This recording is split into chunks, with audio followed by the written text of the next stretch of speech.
This is Trend Following Radio, where great thinking comes alive. Nobel Prize winners, legendary traders, best-selling authors, and the pros that know what drive us irrational human beings. I am your host, MICHAEL COVEL. Not filtered, raw, honest. That's my passion.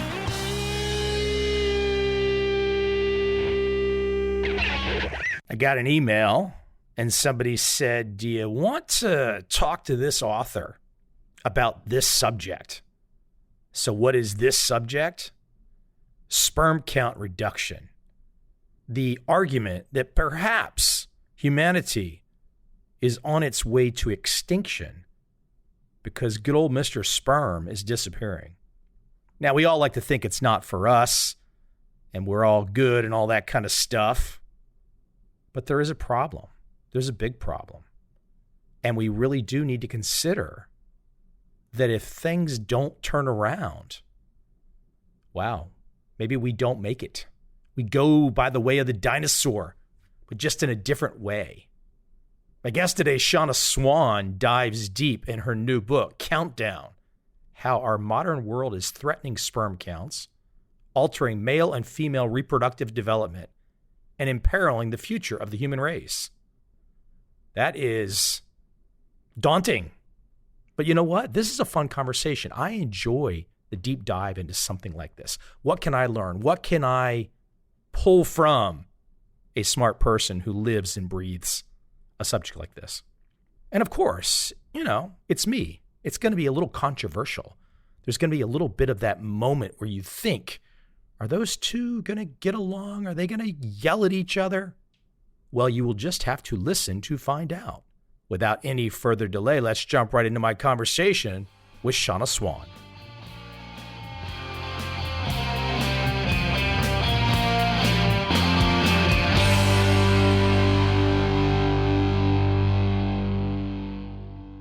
But I want to kind of start with a little bit of a prosecutorial questioning in a very nice sort of way. But what I really want to establish are some basics. I've got in front of me the headline numbers that you use in your marketing for your new work. And it says worldwide fertility has dropped more than 50% over the past 50 years, and it's continuing to decline. Point one. A man today has only half the number of sperm his grandfather had. Oof, that's not nice to hear. Number three, in many parts of the world, a woman in her 20s today is less fertile than her grandmother was at 35. Now, those are ominous data points, and obviously your world and your research gets a lot deeper. Take me back in time. When did you start to know, when did you start to research that there was a problem here? I was working in other areas of my field, which is reproductive epidemiology / environmental epidemiology. I came up against this paper that had been published out of Denmark in 1992. I was on a committee for the National Academy of Sciences that wanted to know whether that study was reliable and whether we should use that in our deliberations to consider whether what we were calling hormonally active chemicals in the environment posed a threat to human health. That's what the committee was formed to do. So I looked at that paper and I actually didn't believe it. But that's sort of my first take on things. I'm a skeptic and I always look for things that can make associations go away or be explained by other factors. I thought, well, maybe the sperm was counted differently in different years, or maybe the men were selected in different ways, and so on and so forth. Actually, I had the luxury of spending 6 months addressing that question about that one study. And it turned out to be really important because, first of all, I couldn't make that finding go away, no matter what I did. And I had two colleagues working with me, and they couldn't do it either. So it really looked like there was something there. And this was a long time ago. This was in the late 90s. So I spent the next 20 years, basically, trying to figure out the dimensions of this. What does it mean? Is it really going down? In whom is it going down? What could be causing this decline? What are the other correlates of the decline, and so on and so forth? And I published these over the years, these different studies. And finally, in 2017, I said, okay, let's just get the big picture. Let's do a really big meta-analysis of all the studies we can find. And I don't know if you know what a meta-analysis is, but it's sort of the state-of-the-art way of combining all the data on a subject. I got a wonderful librarian. She did an excellent search, and we found 7,500 papers that reported on sperm concentration in men around the world in English language papers. So we set to work to boil those 7,500 studies down into some answer to the question, has sperm count declined? It took us 2 years and a lot of work. And when we were done, we published our findings in 2017. What we found was that between 1973 and 2011, sperm count had declined 59% in 40 years, and concentration a little bit less, about 52% in 39, 40 years. This was highly significant. And this paper went global and was actually one of the most cited papers of the year worldwide. It launched a lot of things, including my book, when an agent came to me and said, this is really important. Do you want to write a book about it? And that's how I got here. Let's talk about who. People listening, they hear sperm count drops and they start to think, well, who? Americans? Singaporeans? Vietnamese? Chinese? European? Who's dropping exactly? We divided our studies and our results into Western countries and other, basically. That's because the distribution of studies across time, which is what we were looking at, was very unequal in different areas.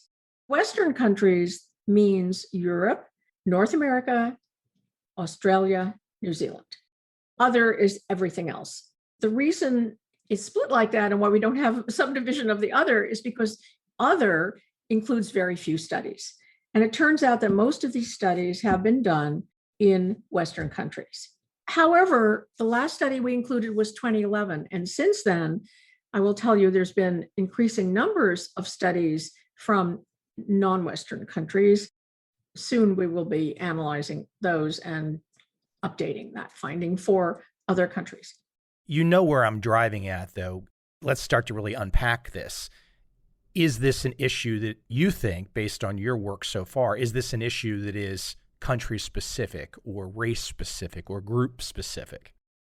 No, I think this is a problem that affects men and a comparable problem affecting women. It also affects other species. And when I say men and women, I'm talking about everyone on the globe. One indication of this is lots of other trends that are going down or getting worse, such as testosterone, such as miscarriage rates, such as premature ovarian failure, such as male genital birth defects. Everything that affects the reproductive system is getting worse at about the same rate, about 1% per year. Now, not all these studies are from every country, of course. It's very hard to find the kind of data we found for our sperm decline study. And as I said, it took 7 people 2 years to do this. So we're not going to have these kinds of trends for these other endpoints. But where we can get signals from the literature, we see a decline in reproductive function everywhere we look. One good measure, and this has been reported, for example, from China, is that the number of men that are acceptable for sperm donor designation at sperm banks has dropped dramatically at the same time.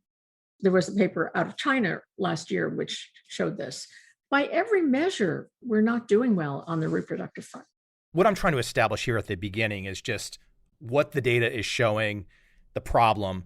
Do you really find across the globe, your peers, et cetera, is there really a debate in what you've said to me in the last few minutes? Is this establishment that you're laying down, is this debated?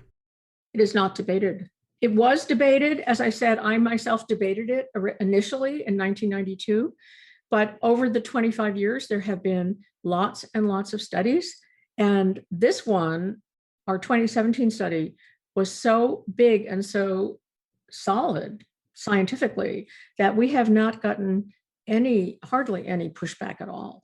What we have gotten pushback from is, by the way, reasons for the decline. Oh, yes. I'm getting to the controversy part. Okay. So, but it's kind of like climate change. So let me just make the analogy here. Initially, climate change was denied. People were called climate change deniers. It wasn't happening. Then, as people began to experience the impacts of climate change, the conversation changed and they started talking about, well, yes, climate is changing, but we didn't cause it. It isn't through human action. And I think the same thing is happening here. Initially, the 1992 study denied, no, sperm count is not declining. And then our paper 2017, people saying, well, yes, it does seem to be declining, but the implications of that are not clear. It's not clear why that's happening. That has to spin out the same way that climate did or is doing as we do learn what the ramifications are and learn that we are contributing to that. I'm an individual who loves to flip on the YouTube channels and watch the history of the planet going back in time. I could watch more dinosaur videos than I care to shake a stick at. So it really is interesting. I think sometimes in climate change, and I'm saying there's not a problem for pollution to start with, it drives me up the wall. But it is interesting to look at the history of the planet. And boy, a lot of stuff has happened to this planet. And I would suspect at some point in time in the future, unless we figure things out, just by the way the planet will naturally go and has it's gone over the last billions of years, we probably won't be here forever, would be my guess. Let's stay focused on the causes for some of the sperm count and the reproductive issues, because I think this is really interesting. And I'm very curious to hear your thoughts. Before we had this conversation, I started just jotting down some notes, and I was thinking to myself, okay, I'm a person on the outside. I don't have the experience. I've not gone down any of the path that you've gone down, but I've thought to myself, what is different, just as an observer as an American, what's different about America in the last 20 or 30 years that I can tangibly observe? These things could be not relative or we'll see. But I start to look at something like obesity. I look at alcohol consumption. I look at drug consumption. I look at stress. Are these the areas that start to be at the tip of the tongue on why reproductive issues could be going so in the wrong direction? They're certainly important factors. They're things, fortunately, that people can actually control. Here's a little anecdote from Countdown, my book. So this is the good side of the story, the good news story. In this little anecdote, there was a man who was a regular sperm donor at this sperm bank that my co-author visited. One day he came in and gave a sample, and he was told to come in for a consultation. And he came in and he said, "What's happening? Your sperm count is way down." He said, "Oh, wow, I have a new girlfriend. She's a smoker. And I changed jobs. We moved. I changed jobs. My job is really stressful. I'm not getting as much exercise because I have to commute," and so on and so forth. And so they said, "Well, why don't you go back, work on those things? These are all things that affect your sperm count. Come back to us and maybe you'll be okay." And he did, and he was. And there are many instances of that where people have their sperm actually down to zero following very extreme exposures like some pesticides that can do that.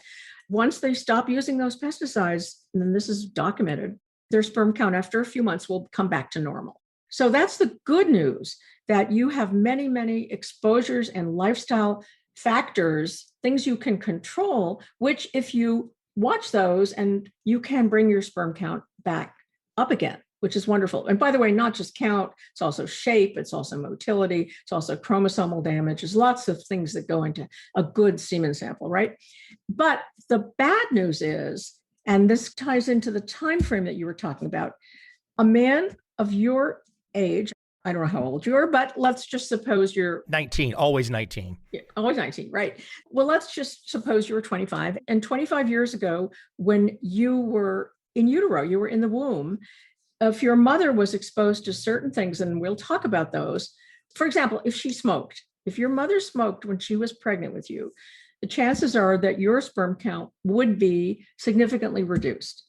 Or if your father had been smoking around the time that you were conceived, your sperm count would be reduced. Those changes in your sperm count are not fixable. It's not like you can stop using the pesticide or stop smoking and make it go back to normal. No, those are changes that happen at the time that your reproductive tract is developing in early pregnancy. What happens is then you have what's called an organizational change. It changes how your cells are organized, and that's for life. That's daunting, right? To go back in time and start to look at one's ancestors and start to look at situations. No, look, they didn't necessarily know, but that's really daunting. And it's even worse because it turns out that your grandmother and your grandfather could also influence. And it's not even very remote. Just think about this. Your grandmother was carrying your mother or your father. And if your grandmother was smoking, let's just say, then inside her body, your mother or father would have been exposed. Now, your mother and father would carry in their bodies while they were in utero the germ cell, what's called, of what will become your sperm. Actually, your grandmother's exposure affects your sperm. You're causing everybody to throw their arms up right now. Right? So this is a 2-generation at least problem. Let me keep it at one that is really at the tip of my brain right now, because I've watched since, look, I happen to be in a country right now that has avoided COVID. Essentially, there's been 50 deaths in a country of 100 million. Well, at least that's the reported. I mean, there's no COVID. If I look at America and I look at some of the Western countries, even down in South America, and I've seen plenty of doctors talk about this, the number one issue for COVID in terms of avoiding it is to not be obese. And obesity has been a huge, huge factor.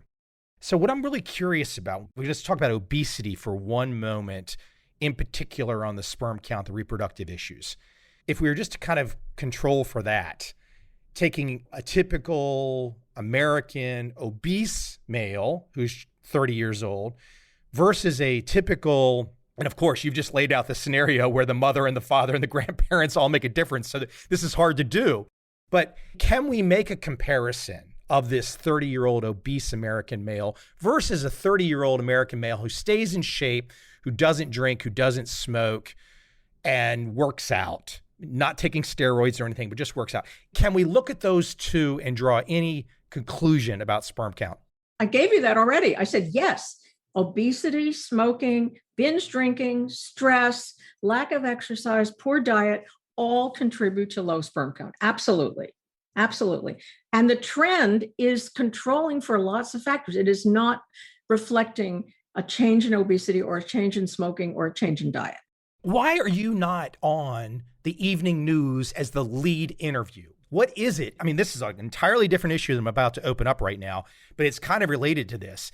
Have we got to the point where you can go do decades of research, find all this out? You just matter-of-factly say, look, you want to have children, your obesity issue is going to be a problem. Just as one point, the obesity, okay, alcohol, smoking, etc.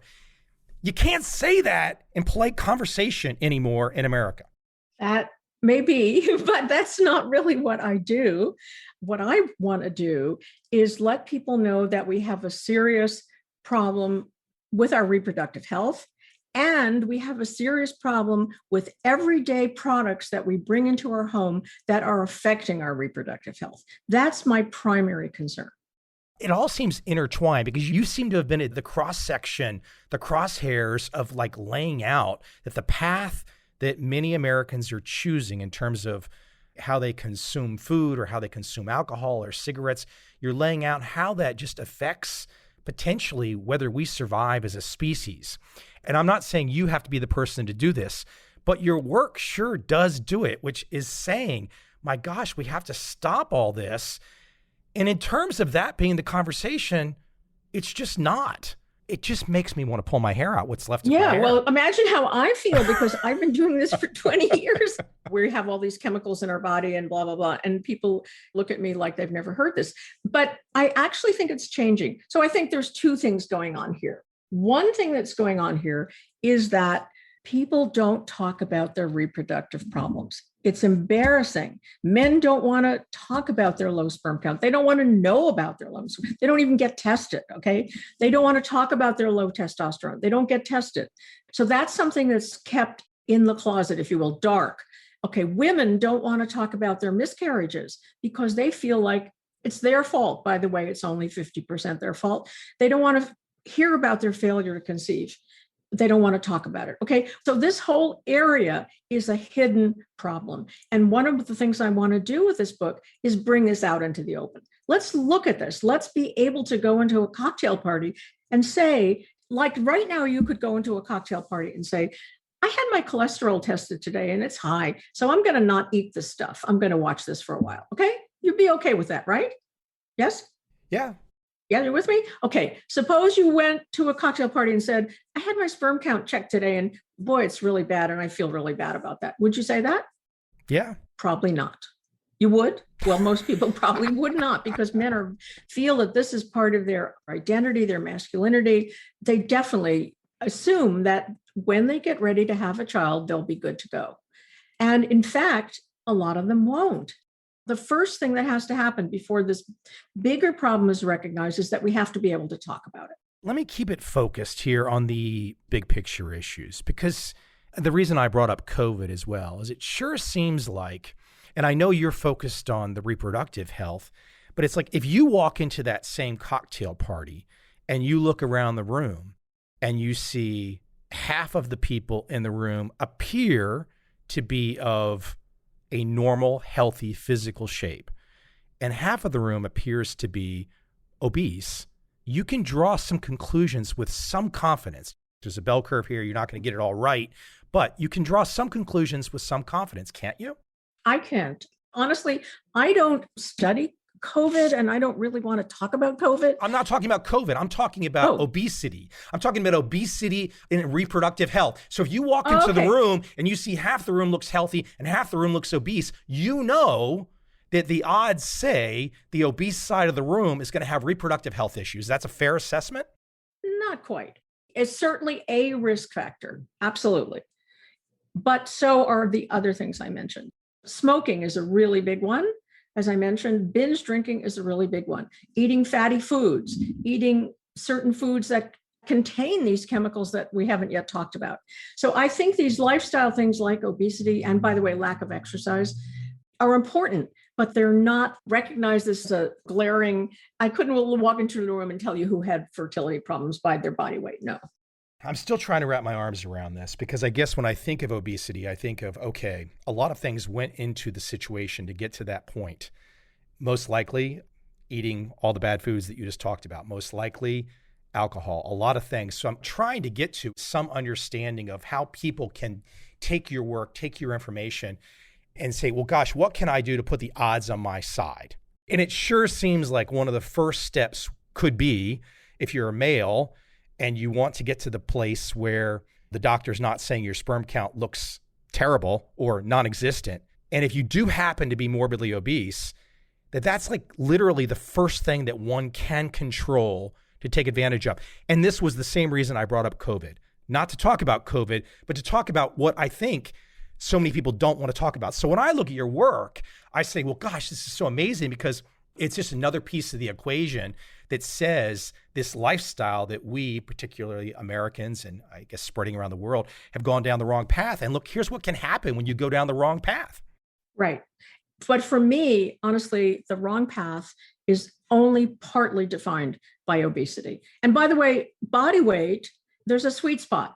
Normal body weight is really good for fertility. If you're very thin, that's also not so good for your reproductive health. The ladies, for example, that exercise way too much. Exactly.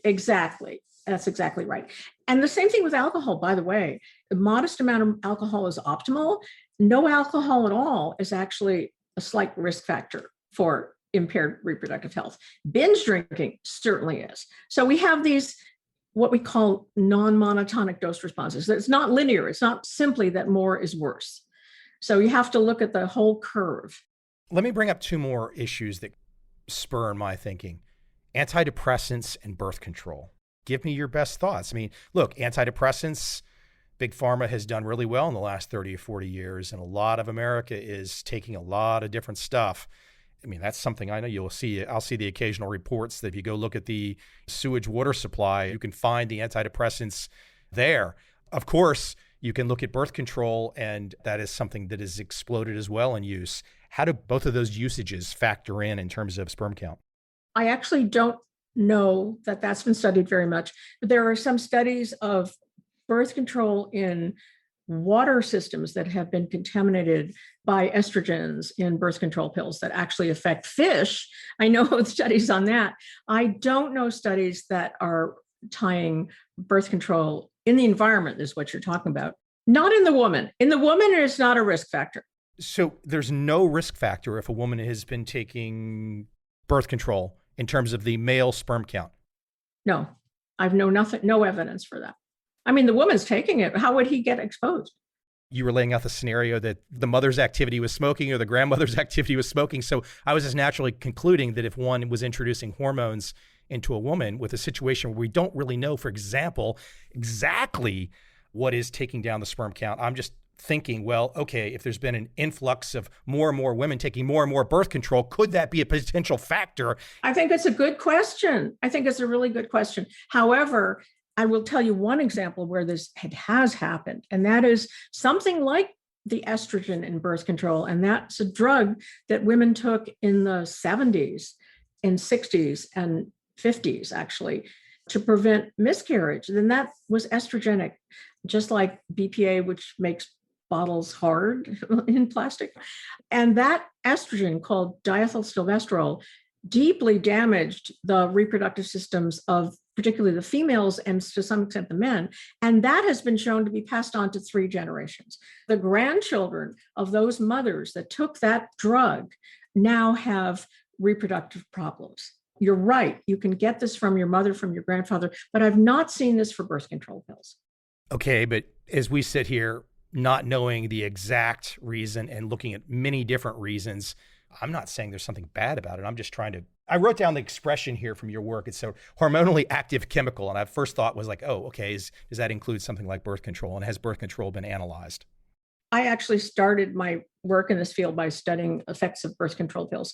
The only effect of birth control pill on adverse effect on the current reasonably low doses that women take. Actually, they used to take much higher doses, but low doses that have been used for quite a long time, they do not seem to adversely affect reproduction.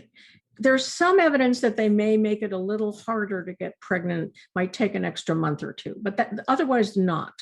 But I have studied chemicals in people's bodies when they're pregnant and shown they're related directly to their son's genital development and a link to the son's sperm count. So I can tell you something that is directly related, but it's not obesity and it's not oral contraceptives. So if you have in your home, or I don't know how it is in Saigon, but if you have plastic water bottles, if you have squishy rubber duckies or anything squishy, soft plastic, they contain phthalates. So phthalates are very, very common, and they're in everybody, probably in everybody in Saigon, as well as the United States and Europe. These chemicals have the ability to lower testosterone. And that's been shown in a laboratory, anti-androgenic, it's called, lower testosterone. In rodents, you feed the mother these phthalates, then her son, her male offspring, are born with genitals that are slightly abnormal in a way that I can tell you. And what I did over almost 20 years of study is to show that the same problems occur in humans. This class of problems has been called the phthalate syndrome, and it's shown to be caused, and I'm using that word advisedly, by prenatal exposure to phthalates, which are found in our homes every day. Okay? I can tell you where they are. I can tell you how they get into the mother, how they get into the fetus, and what they do to the male genital tract. And what they do is they make everything smaller. You might have seen this in the news. There's a lot of news about small penises and this and that. And that's true. We did find that when the mother was exposed to higher levels of phthalates, her son had slightly but significantly smaller genitals. And most importantly, there's a measurement, and I don't know your age, you don't may or may know this expression. On the street, it's called the taint, sometimes called other things, but it's technically called the anogenital distance. It's the distance from the genitals to the anus. Okay? Are you with me? I'm with you. All right. So that distance normally is nearly twice as big in males as in females. That's because there's a lot of anatomical parts that go in there in the male that aren't there in the female. Everyone is drawing pictures right now. Right. This distance we expect to be 50 to 100% longer in males than females. However, if the mother has higher levels of certain phthalates in her urine, why urine? Because these things are water soluble, and that's how we know what's in her body. Then this distance is short, as is his penile size, as is his scrotum, and he's more likely to have undescended testicles and other genital defects. These are small changes. The boy doesn't look gross. He doesn't look terrible, but you can detect these by measuring carefully. And I've done that for 20 years. So what I did was I showed that the same syndrome that had been demonstrated in rodents was also occurring in humans. Then I said, what does this have to do with sperm count? Then I got evidence from animal studies that this is a permanent marker. So a rodent with a small anogenital distance will grow up to have a small anogenital distance.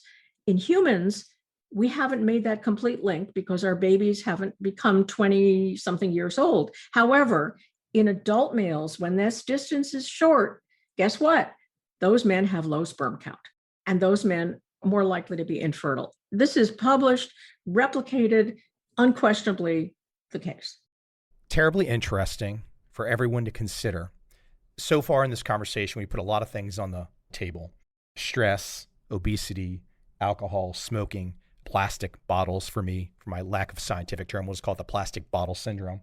I can imagine things, I brought it up a few minutes ago, but we can talk about it in a second, but I can imagine things like, obviously, if America is taking more and more types of opioids, for example, antidepressants, I can only imagine any of these things could potentially have an effect. Of all those things I just rattled off, is it something where we don't yet know that there's a number one issue happening, or is it a combination of things? What does the research say, or what does your gut say after looking at all this? Because you just make a case with the plastic bottle syndrome, for example. The plastic bottle syndrome works because phthalates lower testosterone. The key player here is testosterone. So if you're going to ask if something can be doing this, it has to mess with a man's testosterone. That is absolutely what's critical to the functioning of the male reproductive system. I'm with you on that. What I'm getting at is we've laid off a bunch of issues on the table. The class of chemicals that can alter the body's hormones, and there are hundreds of them, they're called endocrine disrupting chemicals. These are the number one cause of reproductive decline, in my opinion. You did lay out a scenario earlier with the guy that went to the clinic. He had the girlfriend or the wife, and he had the stress and whatnot, and things turned around. What I'm trying to do is wrap my arms around. You just said, okay, in your opinion, it's the number one cause. But not the only, that's right. Right. What you just said right there, that would be the part where people, there might be peers and whatnot, where they might want to debate. And somebody might say, well, you make a great point. We can see all of that. That's clearly an issue with the plastic bottle syndrome. But somebody else might say, okay, but if we could reduce the size of America, the obesity, if we could reduce the obesity, that alone could bring things back up. It might not solve the plastic bottle syndrome, but if we could cut the obesity alone, like what can we control? Right now, we don't seem to be able to control plastic bottles very well, do we? I think we could if we did a better job of it. You see where I'm pushing here still. I'm pushing on obesity because it seems like it's the number one thing we can control. You're not obese, I'm sure. Do you know that how difficult it is for obese people? And by the way, these chemicals in not just plastic bottles, but in Teflon, in furniture, in wall coverings, in millions of chemicals in these products in our daily lives, they actually increase obesity. And there's a whole book about it. It's called the obesogen effect. Obesity is going up in part because of these chemicals. It's not a separate problem. Where do we take this in terms of, okay, the average person gets into your work and says, oh my gosh, I use plastic water bottles every day. There's all these chemicals around my house. I've got to use these things to get through my daily life. Those are tough to control. They don't have to drink out of plastic bottles to get through their daily lives. I mean, they can make shifts, okay? You're making a choice issue, and I'm making the choice issue on the other side. I'm saying people can stop eating as much. They can stop smoking. They can stop drinking. They can stop taking opioids. There are so many things in our personal control that we can do. And I guess that's the part that bothers me. Definitely do those things. Absolutely do those things. But for me, the concern is for primarily the child in the womb, because that's going to be our next generation and our generation after that. And if we're messing up their reproductive systems, we're going to be in trouble. My goal is to talk to couples that are trying to get pregnant or people who have influence on people who are trying to get pregnant and asking them to minimize their exposures to the extent that they can. Yes, in addition, clean up your act. Absolutely, it'll help your heart health. It'll help your cardiovascular health, your metabolic health. It'll help your reproductive health. Absolutely, they're all the same advice. The advice from the doctor for your heart health and for your sperm health are the same. As we look at all these issues, some of the effects that possibly could come from us going down the wrong path on all these choices, and you bring up in your chapter 4, which I think has been something I think we all can admit that it's been all the rage in the last 4 or 5 years, which is to talk about gender fluidity. So we have a situation where this was not a discussion that was taking place on a wide level even a decade ago, but now it is. Speak to that. Speak to, is some of your work laying the foundation for why we have so many more people that are having a different gender identity, so to speak? Well, first of all, I think we have to say we don't know that there are more people having gender identity issues. We know that they're talking about them more. We're more aware of them, but this was not permissible in the past. So we don't have a baseline. I'm a statistician. So in order for me to say there's been a trend, I have to have a baseline figure, and we don't have that. I don't say that there has been an increase in problems of gender identity. There's certainly more talk about it. Now, whether these are influenced by chemicals in the environment, I don't think we know.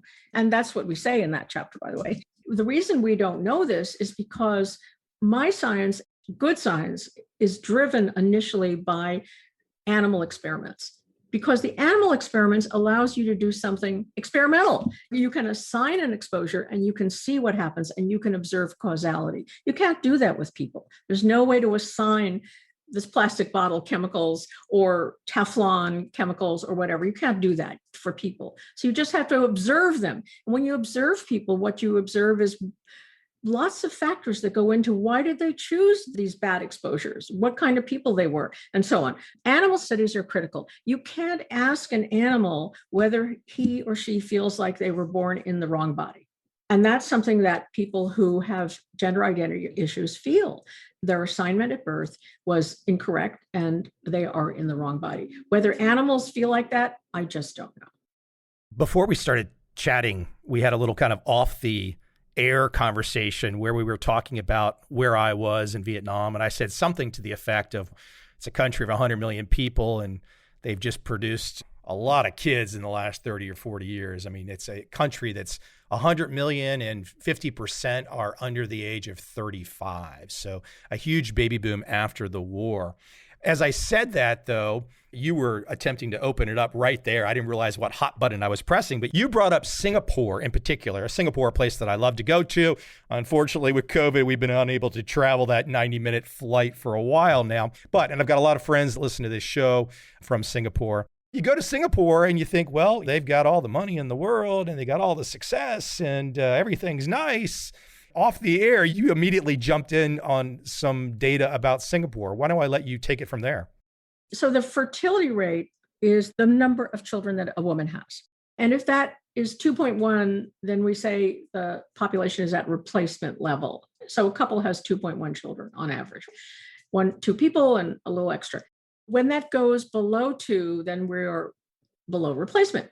Western countries are mostly below 2, but many Asian countries are way below 2. I was trying to bring this up here as we talked, but the World Bank has some wonderful fertility data, and you can see the fertility by country.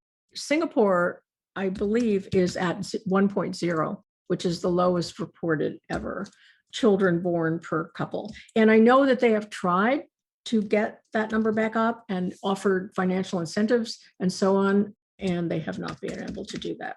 The problem is that when fertility drops very, very low, it's very, very hard to get it back up. Here I have the number 1.1 in 2018. What it is in 2021 is going to be something lower than that. Now, if I go to Singapore, if I was to compare to, I think I've looked at these obesity stats recently. I think Vietnam is the least obese country in the world. Now, if I go to Singapore, a 90-minute flight away, you instantly see the difference. You instantly see more smoking, etc. And when I talk to Singaporean friends, probably the number one factor that you feel from them about their lifestyle and their way of living is stress. I mean, even though it's one of the wealthiest places, if not the wealthiest place in the world, the stress factor seems to be off the chart. In terms of what you've established so far in this conversation and in your book, that alone, which is potentially in people's control, could turn things around. Stress is an important factor for fertility, definitely. Yes. Can I take it a step further? I've brought it up a couple times. We didn't go down the path. I don't know if there's any data or research to support it. I'm talking about stress. So often in this day and age, when people are stressful or they're having issues, anxiety, whatnot, Big Pharma has won the day. Many people around the world are taking antidepressants in one form or another. Is there any research or data that supports or talks about antidepressants in terms of reproductive health? I haven't studied that, so I can't really comment on that. Would it be something worth going down the path? How do you feel about that? Sure. I mean, that's a chemical exposure, and it's important to see particularly what it does to the sperm, the egg, the whole process, and the hormones. And that would be the place I'd look first, is what effect it has on the body's, the hormones that we need for reproductive health. I've brought up a couple of these that you said we've not gone down the path yet on. Are there any others that we've not gone down the path on that you would like to see investigated? Other issues that the data doesn't yet exist that you think would be worthy paths? What are some of the things that I'm not thinking of right now in common life that have really expanded use in the last 30 or 40 years that I've not brought up? Are there other ones that you'd like to see researched? I'd like to see more detailed work on diet. I think diet is a constant exposure for various reasons. First of all, the chemicals in food, pesticides and so on. Also, the nutrients. We know, for example, vitamins affect fertility and reproductive success. Folic acid is one very good example, which can affect certain birth defects. I think diet is a really, really important area that probably should be given more attention. One last big picture question, right to the heart of the matter. Have we entered, with all these issues, which we may or may not be able to reverse, have we entered a fertility death spiral? Meaning, will we, Homo sapiens, will we continue to exist? I think we will. I think that we can turn this around. And I think that as this becomes more urgent and we recognize that, we will take more and more steps, as we're doing with climate. Is assisted reproductive capabilities, which I think will get more and more sophisticated. So I think for a while, I don't know, maybe a generation, we will have to have a large percent of children born through assisted reproductive technologies of various kinds. And then I think if we can reduce our exposures and improve our lifestyles, which we'll be driven to do, clean up our acts in various ways, then we can regain our reproductive health. And that was shown very nicely in an animal study out of University of Washington. And they showed in these mice that had very poor reproductive health, if they stopped all adverse exposures and gave them very good conditions, after 3 generations, they had regained their reproductive health. It's a complex subject. We could go on forever. We could keep talking about various points. I think, if anything, the most important thing you're doing is just to raise awareness, to get people thinking, what can they control in their daily life that can put the odds on their side of perhaps not needing doctor assistance on just the basics of having a child. But you do make the case that if we don't turn things around, that could be more the norm. Right. The book, Countdown, How Our Modern World is Threatening Sperm Counts, Altering Male and Female Reproductive Development, and Imperiling the Future of the Human Race. Ominous stuff will get everybody thinking. Shanna, is there a place you would like to send people, a website? shannaswan.com. Thank you, Michael. Hey, thank you very much. Thanks for coming on. Okay, good to talk to you.